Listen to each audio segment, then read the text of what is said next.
Gênese no lar. Mais um evangelho para o nosso coração. Agradecemos, Senhor, o dom da vida, a oportunidade do intercâmbio. Obrigado, Senhor, pela oração, pela interação com os nossos irmãos. Que o nosso encontro possa favorecer as terapêuticas do bem, o atendimento espiritual aos lares, as vibrações que venham trazer renovação, motivação, curas, e que a gente possa compartilhar esse ambiente espiritual com aqueles corações que amamos e que fazem parte hoje da nossa singela jornada aqui na Terra. O tema de hoje, meus amigos, paciência e construção. Nós vamos dar continuidade aos nossos diálogos com Allan Kardec, especificamente no livro A Gênese, os Milagres e as Predições segundo o Espiritismo, quando pelas manhãs estamos tomando café com Kardec e Amélie Baudet, nesse ambiente virtual agradável, trabalhando com eles a sequência disponibilizada na obra no seu capítulo 17, Predições do Evangelho. O que nós vamos fazer agora? Vamos juntos fazer a leitura do item 22, que se refere à passagem de Mateus 3, 7 a 10, e depois o item 23, um comentário de Kardec. Eu peço paciência para vocês, mas vamos lá juntos, pois o texto é muito importante. Abre aspas. Trata de João Batista, o precursor. Vendo vários fariseus e saduceus que vinham ao seu batismo, ele lhes disse: raça de víboras, quem vos ensinou a escapar da cólera que deve cair sobre vós? Façais, pois, dignos frutos de penitência, e não penseis dizer a vós mesmos: nós temos Abraão por pai. Porque eu vos declaro que Deus pode fazer nascer dessas pedras mesmo filhos de Abraão, porque o machado já está posto à raiz das árvores. Toda árvore, pois que nunca produzir bons frutos, será golpeada e lançada ao fogo. Agora, com vocês, o nosso ilustre anfitrião, Allan Kardec. Infelizes de vós, escribas e fariseus, hipócritas, porque fechais aos homens o reino dos céus. Porque vós mesmos nunca lá entrareis e vos opondes ainda àqueles que lá desejam entrar. Infelizes de vós, escribas e fariseus hipócritas, porque sob o pretexto de vossas longas preces, devorais as casas das viúvas. É por esse motivo que recebereis um julgamento mais rigoroso. Infelizes de vós, escribas, fariseus, hipócritas, porque percorrereis mares e terras para fazer um prosélito e que, depois de o obter, vós o tornai dignos do inferno 2 vezes mais que vós. Infelizes de vós, condutores cegos, que dizeis: se um homem jura pelo templo, isto não é nada. Mas aquele que jura pelo ouro do templo está obrigado ao seu juramento. Insensatos e cegos que sois, a quem se deve mais estimar? O ouro ou o templo que santifica o ouro? E se um homem, direis vós, jura pelo altar? Não é nada. Mas aquele que jura pelo dom que está sobre o altar é obrigado ao seu julgamento. Cegos que vós sois, a que se deve mais estimar, ao dom ou ao altar que santifica o dom? Aquele, pois, que jura pelo altar e por tudo que esteja por cima, e quem jura pelo templo, jura pelo tempo e pelo que aí habite. E aquele que jura pelo céu, jura pelo trono de Deus e por aquele que aí esteja sentado. Infelizes de vós, escribas e fariseus hipócritas, que pagais o dízimo do hortelã, do funcho e do caminho, e que tendes abandonado o que há de mais importante na lei, a saber, justiça, misericórdia e a fé. Estão aí as coisas que é preciso praticar. Contudo, omitir as outras. Condutores cegos, que tendes grande solicitude em examinar o que bebeis, de medo de sorver um mosquito, e que, no entanto, engolis um camelo. Infelizes de vós, escribas e fariseus hipócritas, porque limpai por fora do copo e do prato e estais no interior cheios de rapina e de impureza.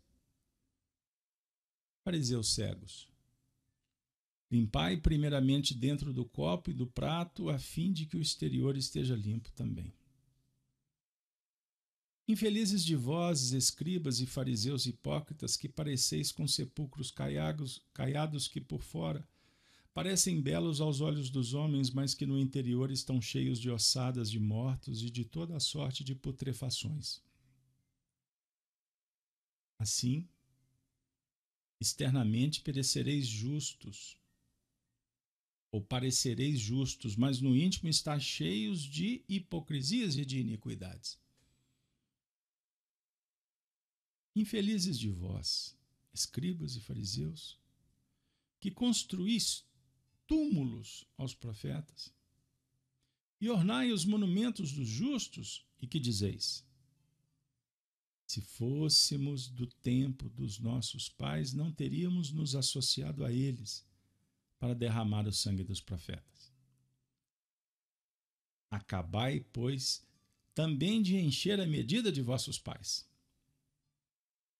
Serpentes, raças de víboras, como podeis evitar de serem condenados ao inferno? É por isso que vos enviarei profetas, sábios e escribas, e matareis uns, crucificareis outros, chicoteareis outros mais em vossa sinagoga, e os perseguireis de cidade em cidade, a fim de que todo o sangue inocente que se espalhou sobre a terra recaia sobre vós.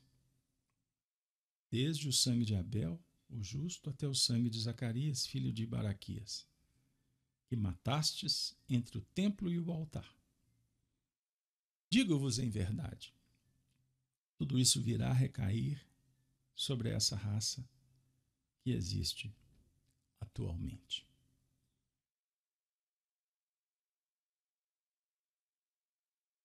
Respirando fundo, se aconchegando na poltrona, você que está fazendo a sua caminhada,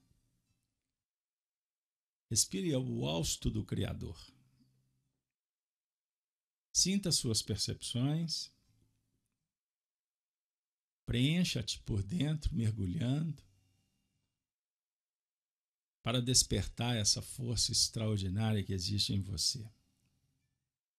As forças da alma, a fé, que se agiganta como um sentimento nobre, uma aptidão que o ser vai desenvolvendo nas linhas do progresso em conexão com o Pai.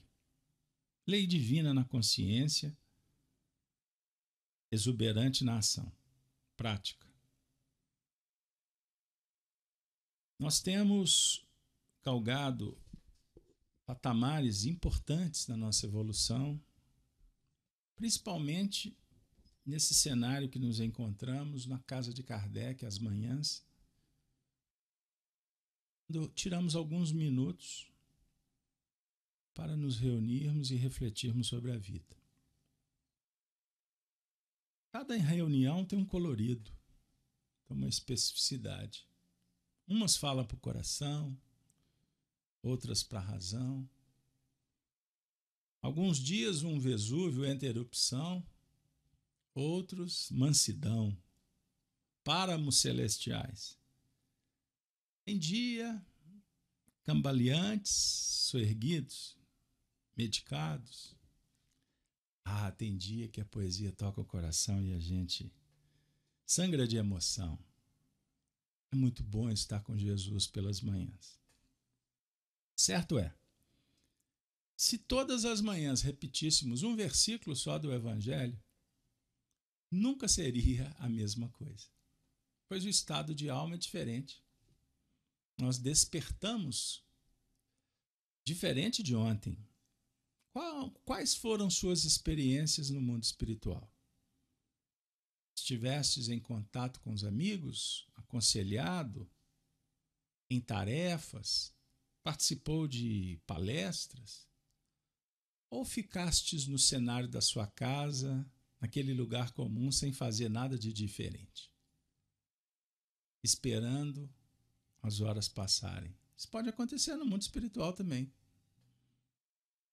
No nosso caso, sem privilégios, mas por necessidade, nós estamos numa busca muito importante para compreender o fenômeno da vida sob o ponto de vista imortal.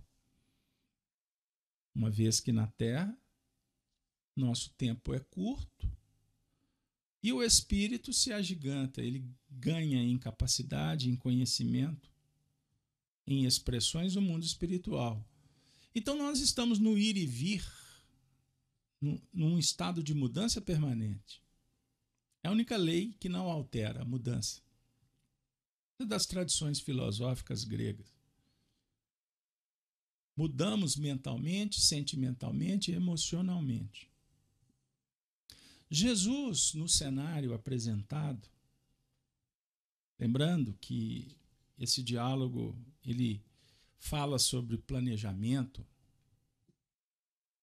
sobre conquista do indivíduo e da coletividade, ele nos alerta para os desafios que são necessários, as provas, para ir graduando nessa escola evolutiva.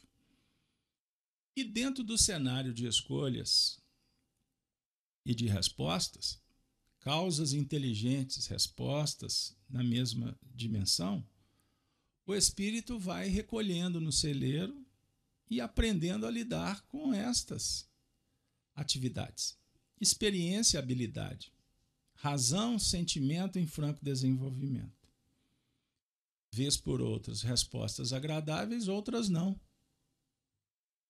O que vale é prestar atenção no que nos chega, para que a gente possa aproveitar o melhor. Carlos Alberto, mas esse cenário é terrificador. Jesus fala de fariseu, fala de hipócrita, fala de morte dos profetas, fala de enceguecimento, fala de hipocrisia, ele fala de culto externo, fala de valores internos. São tantas reflexões. Fala de serpente, fala de víbora.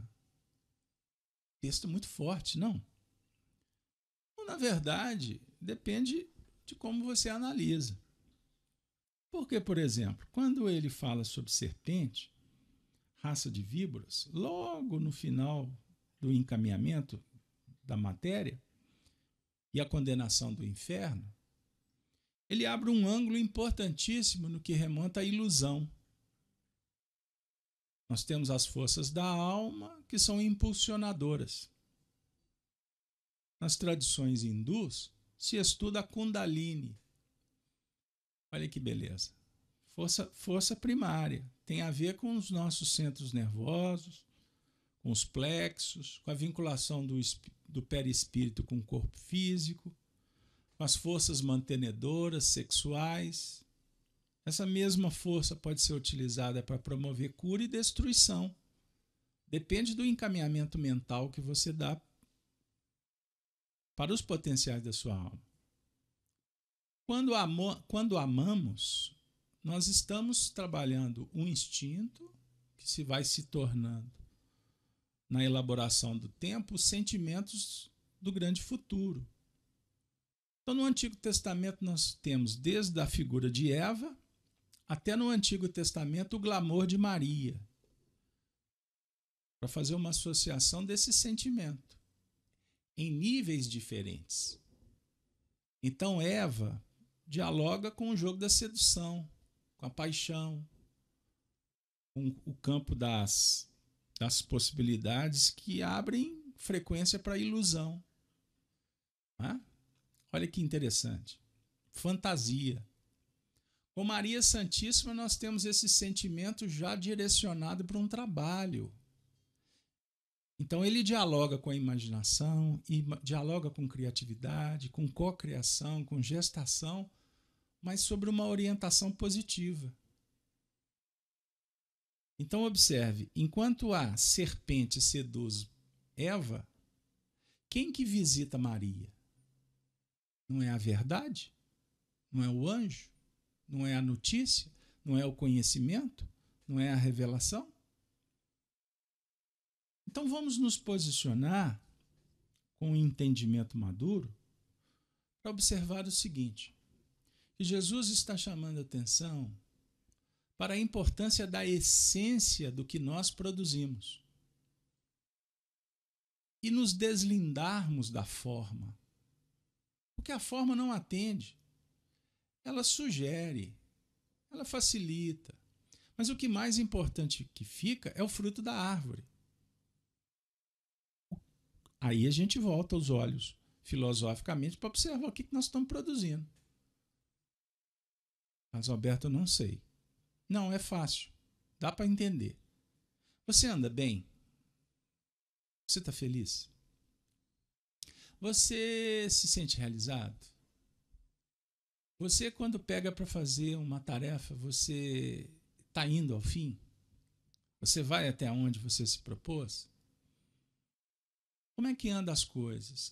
Desânimo, mau humor. Opa, são processos que nós precisamos de aprender a lidar, a administrar, com ajuda, com terapêutica, com remédio, com passe, com um livro, com um conselho. Mas, acima de tudo, com o trabalho operacional. Terapia ocupacional.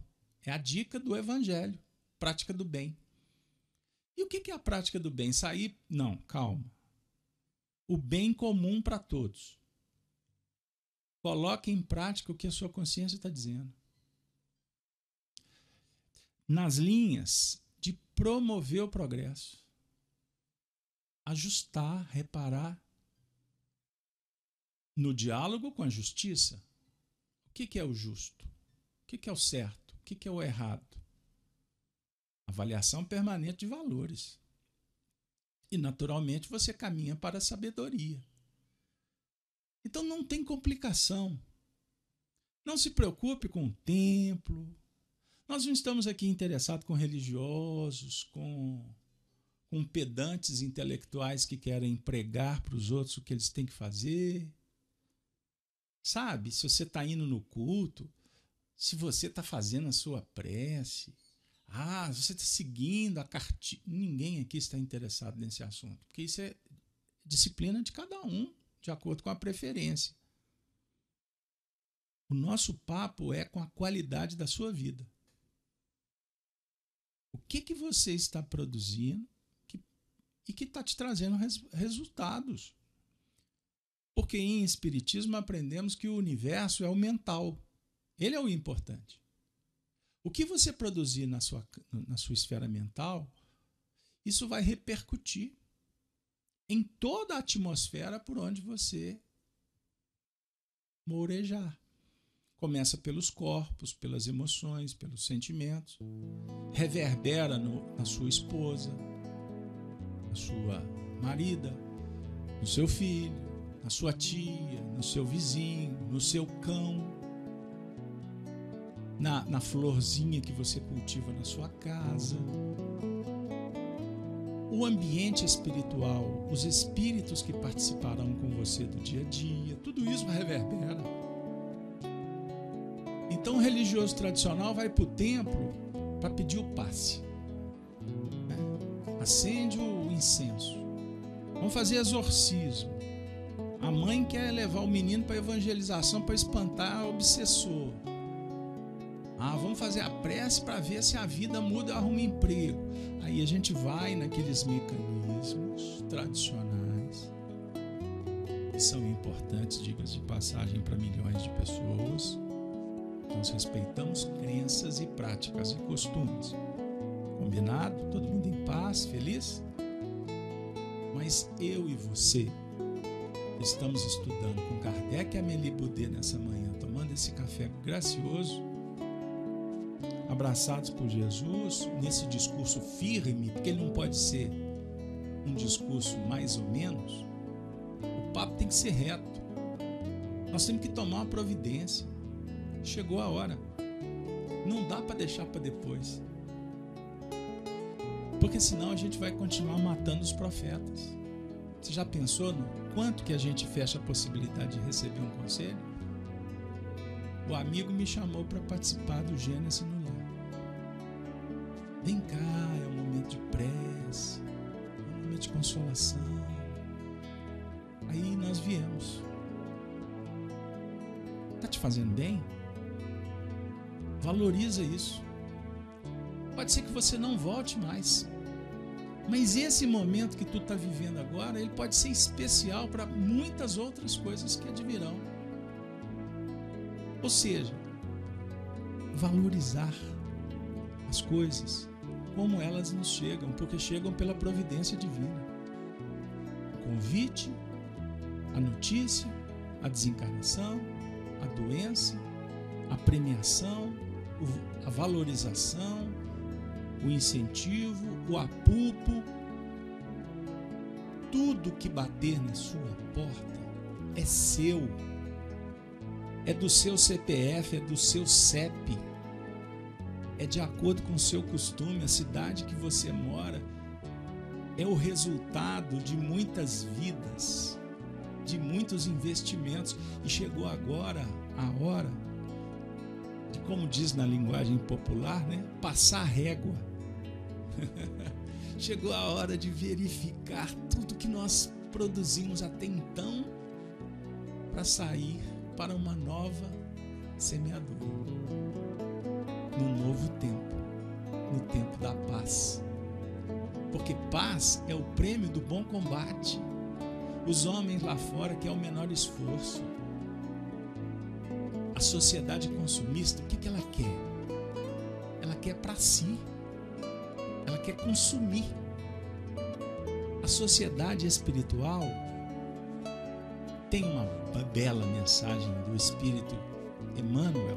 Não sabemos exatamente quem é o Emmanuel do Evangelho segundo o Espiritismo, mas o Emmanuel que está lá dito pelo Chico é uma, pode ser outro, não tem problema. O importa é a essência. Ele fala sobre o trabalho que se movimenta para desarticular o egoísmo, que vai fazer o mundo se projetar. Então entendam comigo a equação. Espiritualidade, ela quer produzir, ela não quer consumir, embora ela vai consumir. A sociedade espiritual. No mundo, nós queremos consumir e produzir nada. A gente quer, se possível, o salarinho no final do mês e não fazer nada. A facilidade é alguém que te sirva. Isso é egoísmo. Então Jesus está dizendo assim: sede bom, faça o bem, faça o bem. Faça o bem, porque assim a vida vai se qualificar sem sombra de dúvida. Mas para fazer o bem é necessário desenvolver uma virtude. E com ela nós vamos concluir a nossa reflexão. Qual virtude? A dica da manhã: paciência. Paciência para a construção. E agora nós vamos convidar o Emmanuel do Chico Xavier, o Emmanuel das nossas manhãs. Esse amigo espiritual, no livro Bênção de Paz, diz assim, olha que beleza: a caridade é paciente, citando Paulo, 1 Coríntios 13, 4. Indiscutivelmente, não consegues corrigir, como talvez desejes, os desacertos da humanidade. Mas é possível ajustar o próprio coração à lei do amor, a fim de que a redenção do mundo encontre em ti mesmo o ponto necessário de expansão.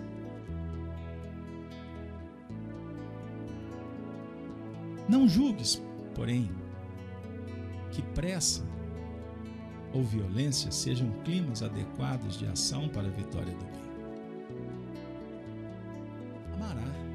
Amarás e servirás. Entretanto, amigo, não só isso, ampararás também. Olha que beleza. Amarás, servirás e amparás. Ampararás. São 3 ações que se completam. Compreensão pede amadurecimento de raciocínio nos refolhos da alma. Esse é o filósofo, irmão. Amadurecimento do raciocínio podia terminar a frase, mas ele continua. É nos refolhos, é lá na profundidade. Isso é sabedoria, não é intelectualizado apenas. É a união da razão, da crítica, do senso com o coração. Este é o diferencial do Evangelho. Quer dizer, ou que dizer do lavrador que propiciasse leito e adubo à semente, sobre a condição de ser correspondido com o fruto em apenas algumas horas? E o professor que instituísse o apoio da escola, exigindo por isso que o aluno efetue a conquista de todos os louros culturais numa semana? Tem sentido? Auxilia aqueles a quem amas. No entanto, não lhes solicites espetáculos de entendimento e gratidão que ainda não sejam capazes de oferecer. Que seria de nós se fôssemos constrangidos a pagar de improviso as contas do amor que temos recebido e com que temos sido sustentados na longa fieira de nossas reencarnações através dos séculos? Ah, meus amigos do Gênesis no Lar, pensemos nisso. Pense nisso e semeia o bem quanto possas, porque a caridade é paciente. E na caridade infatigável se edifica em favor de todos, de nós todos. Se edifica em favor de nós todos a paciência de Deus. Extraordinário. A paciência de Deus para com toda a humanidade. Ó Senhor da vida, como somos gratos pela tua misericórdia. pelas dádivas, por esse corpo que nos recebe,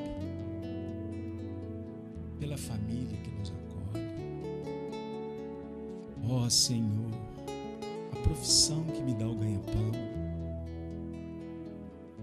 os amigos que me toleram. Obrigado, Senhor. A doença que me ensina, a escassez que me eleva,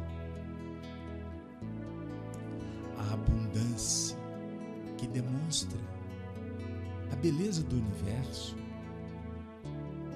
as expressões poéticas do reino dos animais, das plantas, dos seres invisíveis, dos mares, dos rios, das fontes, das estrelas, dos céus. Obrigado, Senhor, por tantas bênçãos e pela tua paciência para com as minhas imperfeições, que são tantas. Mas contigo terei a coragem do enfrentamento, a perseverança e constância no ideal e na ação. E sob o teu amparo, Senhor, seguirei impoluto, ereto, certo que estou na direção da perfeição, caindo, levantando, mas prosseguindo, com os olhos direcionados na tua verdade e com o coração voltado para os céus, para que jamais eu esqueça da tua bondade e da importância da humildade, da igualdade que concedes de oportunidades, e essa bandeira a ser desfraldada da fraternidade que unem os povos e agregam os corações, que nos fazem filhos de ti. Obrigado, Senhor, por mais esse momento de prece, lares visitados, bênçãos derramadas. Que possamos, Senhor, ao nos despedirmos desse conclave bendito, reverenciar aquele que é o modelo dos nossos corações. Ave seja o seu nome, ave seja o Cristo.